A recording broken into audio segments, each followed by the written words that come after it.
Important है। और देखिए अगस्त ऋषि जो है वो सप्त ऋषियों में से एक है, और ये ब्रह्मा जी के एक मानस पुत्र में इनकी गिनती होती है।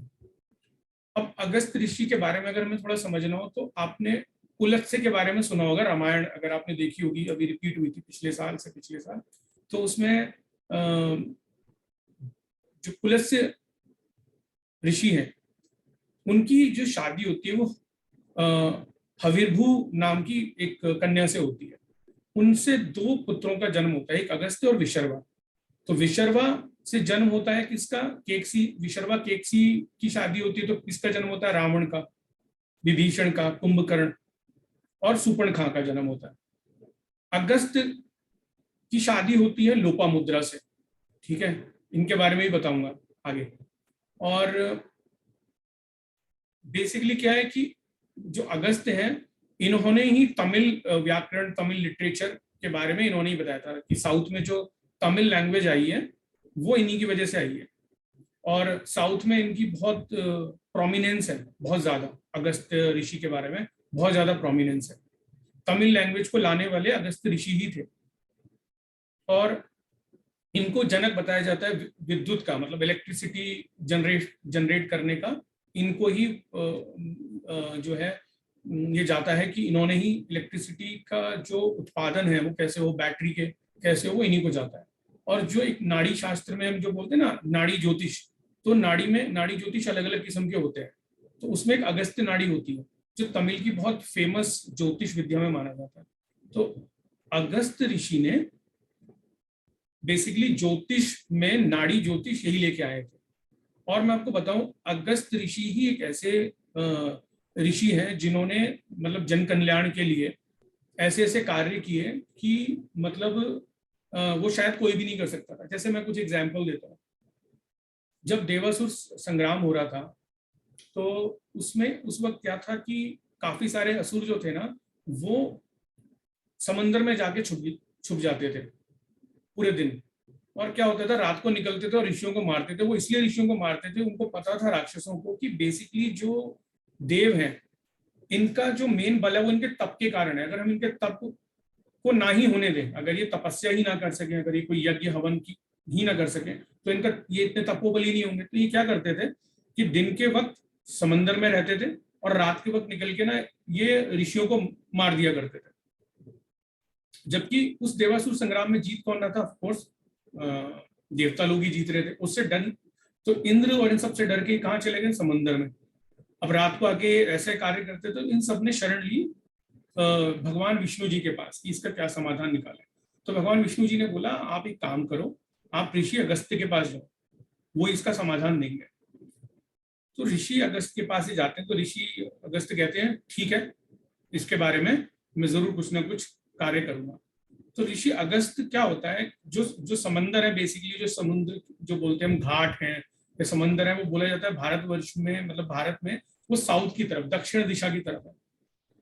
तो इनको पता था कि भाई मुझे अगर दक्षिण दिशा की तरफ जाना है तो बहुत सारी ऑब्स्टिकल्स है। प्रॉब्लम में एक ऑब्स्टिकल ये भी थी कि विंध्याचल पर्वत, विंध्याचल पर्वत जो था उसको अपने ऊपर बड़ा घमंड था कि भाई मतलब, और वो अपना शरीर खूब बढ़ाता रहता था। उसको ये था कि भाई जो सूर्य देव है और चंद्र देव है उनका वो प्रकाश मतलब जो है ना धरती पे आने नहीं दे रहा था। वो उसको घमंड था अपने ऊपर बहुत।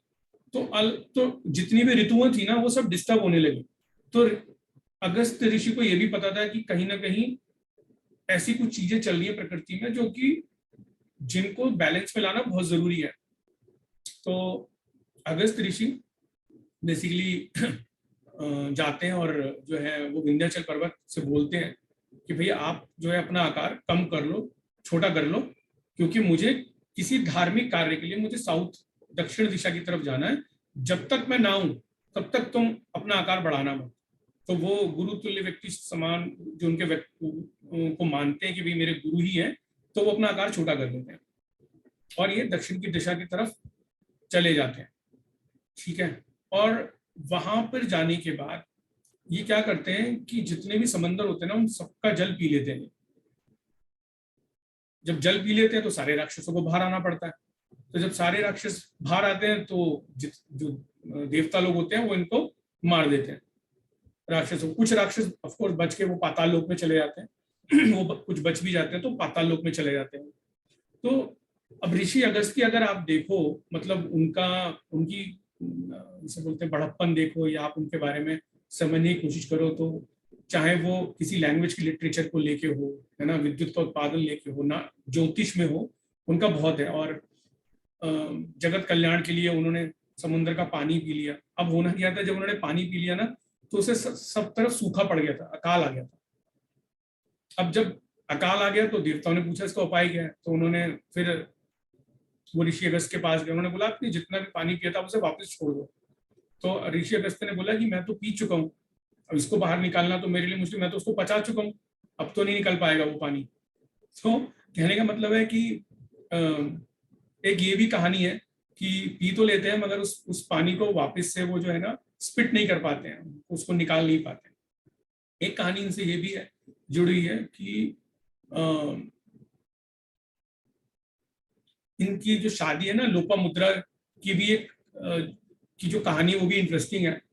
कि जब ये जा रहे होते हैं ना बेसिकली विंध्याचल पर्वत क्रॉस करके, तो इनको रास्ते में दिखता है कि पेड़ों पे इनके पितृ जो होते हैं, इनके एंसेस्टर्स उल्टे लटके होते हैं, इनके पितृ। तो ये वो चिल्लाते हैं और बोलते पुत्र जो है आप हमारी बात सुनो। तो ये बोलते हैं कि तुम बेसिकली जो है तुम्हारे वंशज है और हमारा जो है ना प्रॉपर तर्पण नहीं हुआ है, हम भूलोक में मृत्यु लोक में ऐसे भटक रहे हैं। तो वो बोलते हैं भाई मैं आपकी फिर कैसे मदद करूं, कहते हैं आप शादी करो, और बोलते हैं कि शादी आप लोपामुद्रा से करो, और फिर जब क्या होगा आपका वंशज बढ़ेगा तो हमारी तृप्ति हो जाएगी और हम अपने स्थान जा सकेंगे। तो ये बोलते हैं कि भाई मेरे लिए तो शादी करना इम्पॉसिबल है, मैं तो जो है बेसिकली जो है जन कल्याण के लिए काम करता हूँ, ठीक है, और ब्रह्मचर्य का पालन करता हूँ। मगर वो समझाते हैं तो ये मान जाते हैं कि अपने पितरों के लिए जो है इन्हें करना तो था ही। तो उस कन्या को ये ढूंढते हैं, तो वो मिल भी जाती है कन्या इन्हें। फिर वहां पे उनके फादर को ये मैरिज का प्रपोजल भी देते हैं, वो बड़ी मुश्किल से मानते हैं शादी के लिए, क्योंकि वो बहुत पैसे वाले हैं और उनका राज्य होता है। और वो सोचते मैं ऋषि से कैसे शादी करूं, उस ऋषि के पास तो कुछ है ही नहीं, सिर्फ रुद्राक्ष पहनता है। तो वो खैर फाइनली शादी हो जाती है। और शादी के बाद अलग अलग उसमें भी और स्टोरीज हैं। इसमें एक ये भी है कि दो राक्षस होते थे, एक इवाला और एक होता है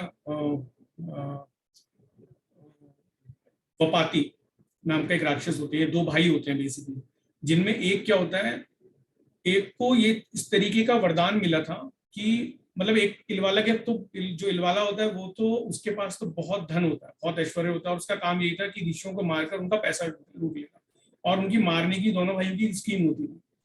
ये घर पर आमंत्रण देते थे अपने, और आमंत्रण देने के बाद जो दूसरा राक्षस था वपाती जो राक्षस था, ये क्या करता था, जब रसोईया खाना बना रहा होता था ना, तो उसमें ये मतलब खुद उसमें खाने में बेसिकली खुद इस तरीके से मिल जाता था, अपनी हड्डियां और ये सब इस तरीके से हो जाता था कि जब वो खाना खिलाया जाएगा किसी भी ऋषि को तो उसके पेट में जाके रहता था।